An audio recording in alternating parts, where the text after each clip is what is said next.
Assalamualaikum warahmatullahi wabarakatuh.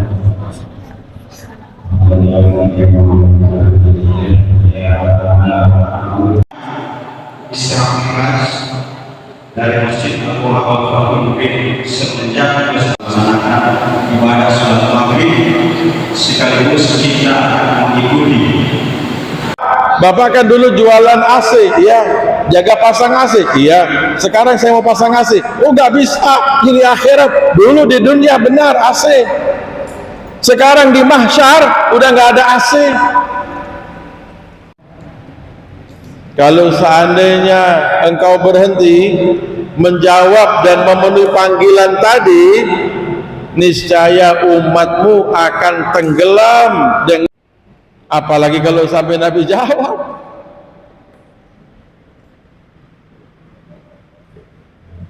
Kalau dikasih tahu, ayo ke masjid, pahalanya.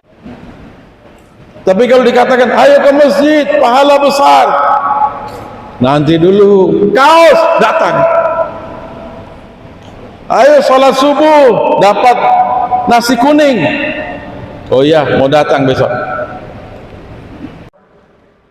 Itu ya kalau orang tua punya anak-anak, punya keturunan yang soleh, soleha, senangnya orang tua seperti apa? Betul nggak Pak? Betul tidak Bu? Itu orang tua lelah mencari, kasih makan, kasih minum, kasih pakaian, hilang kelelahan. Kenapa? Anaknya anak yang soleh, soleha. Itu ibu ketika sakit melahirkan, lelah ketika mengurus itu anak, hilang semuanya. Kenapa? Senang melihat anaknya berhasil. Itu Nabi Adam senang luar biasa. Disambut sama Nabi Adam. Naik lagi, ketemu Nabi Isa dan Nabi Yahya. Naik lagi, ketemu Nabi Yusuf. Naik lagi, ketemu Nabi Idris. Naik lagi, ketemu Nabi Harun. Naik lagi, ketemu Nabi Musa. Naik lagi, ketemu Nabi Ibrahim. Begitu lewat, diperintah sama Allah, lanjut lagi. Tapi malaikat Jibril pamit sama Nabi Muhammad, wahai Rasulullah, perjalanan masih lanjut. Ya, siap. Tapi saya mohon izin, sampai di sini saya tunggu, engkau lanjut. Kenapa Jibril? Dari tadi sama-sama. Sampai di sini engkau tidak mau lanjut. Bukan aku nggak mau, tapi aku tidak mampu. Malaikat Jibril itu paling mulia, paling agungnya malaikat. Paling besarnya malah malaikat Jibril. Disebutkan sayap sebelah malaikat Jibril dibentangkan, tertutup 7 lapis langit, 7 lapis bumi. Dari besarnya itu malaikat Jibril. Dari besarnya itu malaikat, dari luar biasanya itu malaikat Jibril. Tapi malaikat Jibril pamit, wahai Rasulullah, engkau lanjut, aku sampai sini. Kenapa? Aku nggak mampu. Engkau lanjut. Kalau aku paksa ikut, aku bakal terbakar, nggak mampu. Allahumma sholli ala Muhammad. Menjadi bukti dan dasar pula Nabi kita Muhammad lebih mulia, lebih agung daripada malaikat Jibril. Walaupun malaikat Jibril paling mulianya malaikat di bawah Nabi Muhammad. Makanya yakin dah Nabi Muhammad luar biasa. Sudah, singkat cerita, Nabi Muhammad lanjut di tempat yang ditentukan sama Allah. Tapi ini juga harus hati-hati. Bukan berarti Allah Ta'ala bertempat, bukan. Allah Ta'ala menentukan tempat untuk Nabi Muhammad bisa berjumpa dengan Allah Subhanahu wa Ta'ala. Tapi bukan berarti Allah Ta'ala itu bertempat. Allah Ta'ala tidak butuh tempat. Allah Ta'ala itu beda dengan makhluk. Kalau kita makhluk butuh tempat. Sekarang di sini, nanti di situ, nanti di sana, nanti di sana, butuh tempat. Kalau Allah Ta'ala tidak butuh tempat. Semua butuh kepada Allah, tapi Allah tidak butuh kepada siapapun. Subhanahu wa ta'ala. Gak butuh tempat. Singkat cerita, Nabi kita Muhammad menerima perintah. Singkat saja, lo mau baca dan menyebutkan semua Isra Mi'raj, waktunya nggak cukup walaupun 1 jam. Kembali lagi sampai di langit yang ke-7, berjumpa dengan Nabi Ibrahim. Nabi Ibrahim nggak komen apa-apa. Lanjut lagi langit ke-6. Begitu sampai langit ke-6, ketemu Nabi Musa. Nabi Musa tanya, komen, wahai Rasulullah, wahai Muhammad, alangkah berseri-seri dan senangnya engkau. Bagaimana kabar? Bagaimana saya tidak senang? Saya habis bertemu Allah dan mendapatkan perintah. Perintah apa? Perintah sholat sehari semalam 50 waktu. Sehari semalam 50. Dapat perintah, Pak, sehari semalam disuruh sholat 50 waktu. Senang. Karena memang hobi dan kesenangan Nabi itu sholat. Karena dengan sholat itu bermunajat kepada Allah. Karena dengan sholat itu kita menghambakan diri kepada Allah.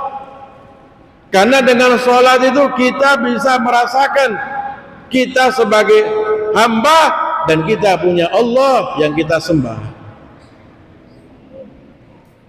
Nabi Muhammad hobi sholat. Sholat. Bahkan bukan cuma wajib, yang sunnah pun sholat.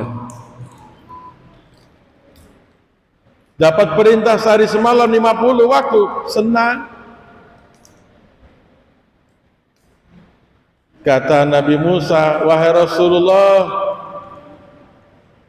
iya engkau senang, tapi bagaimana dengan umatmu?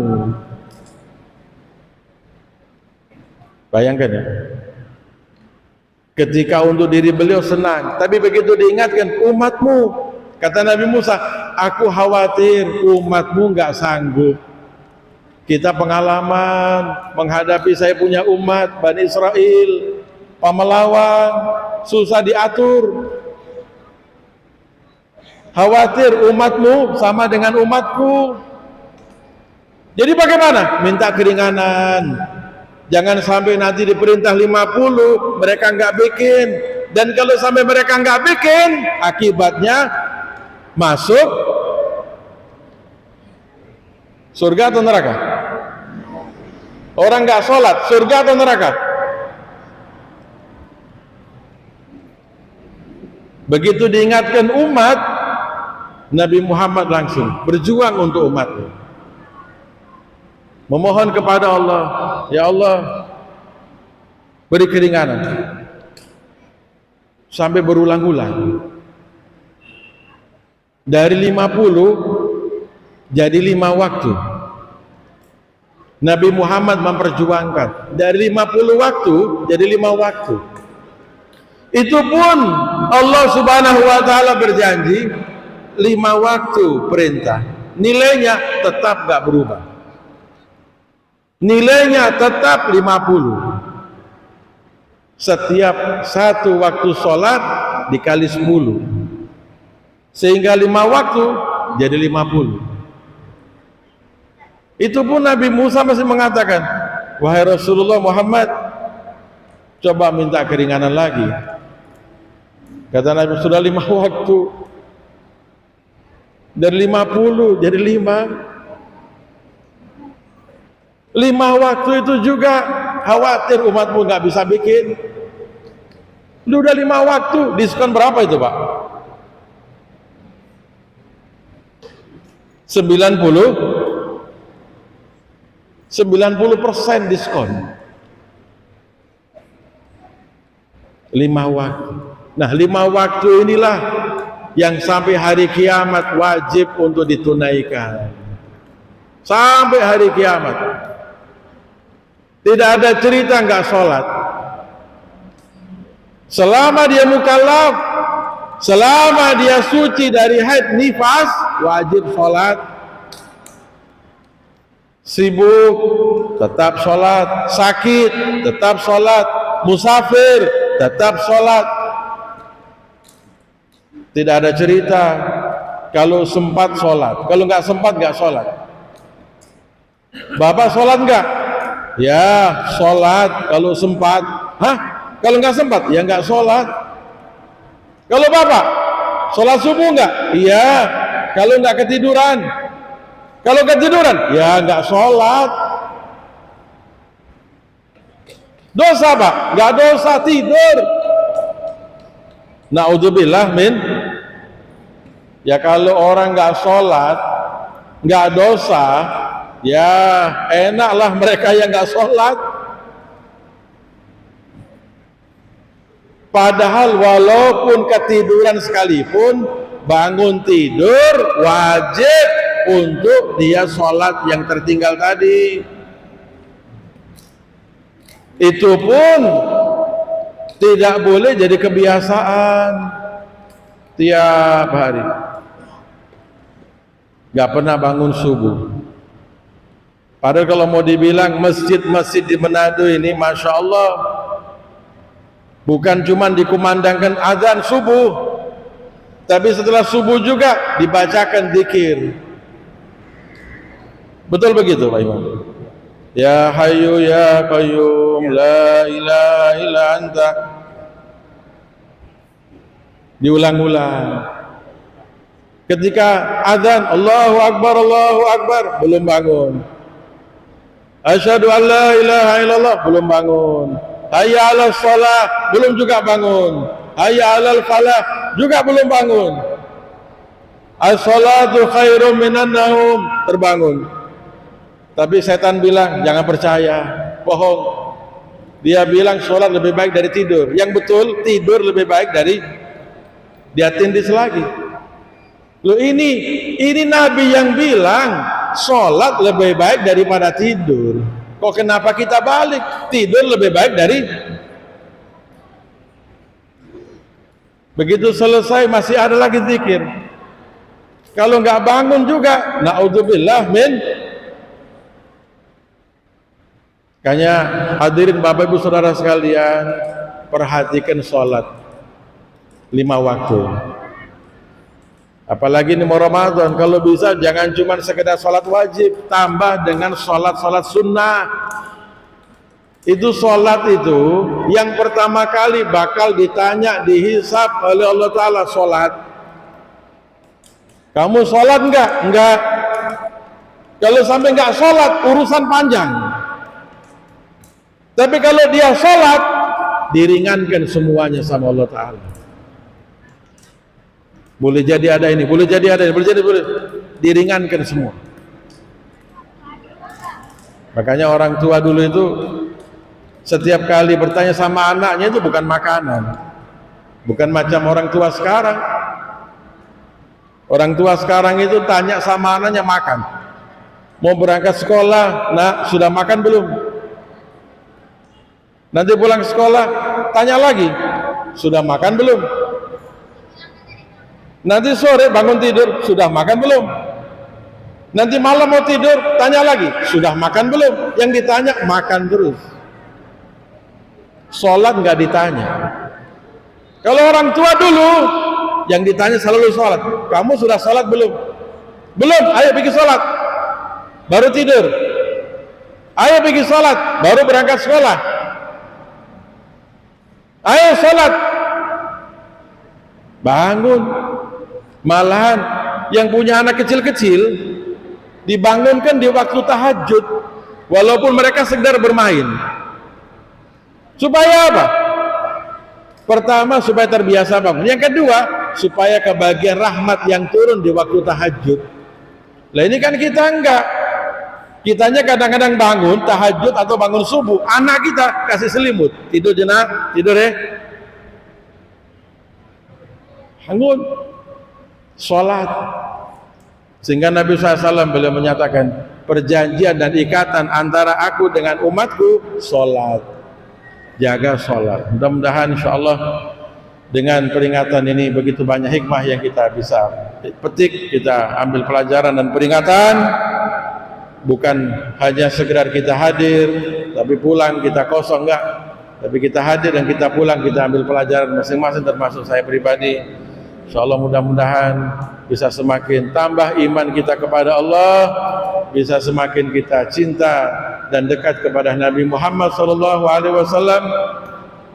dan semoga kita bisa lebih rajin dan semangat menunaikan sholat, baik sholat yang wajib ataupun juga sholat sunnah. InsyaAllah mudah-mudahan semuanya panjang umur, sehat walafiat, diberi kekuatan istiqamah sampai akhir hayat, dapat berhasil membawa husnul khatimah. Amin ya rabbal alamin. Ini apa saya sampaikan, sudah masa waktu salat isya. Mudah-mudahan yang singkat dan sederhana ini bisa bermanfaat. Dan hadir juga beberapa ibu-ibu ya, saya tadi nggak sempat sebut. Ada juga Ibu Irma Hunta dan yang lain-lain, saya kelihatan cuma Ibu Irma ini.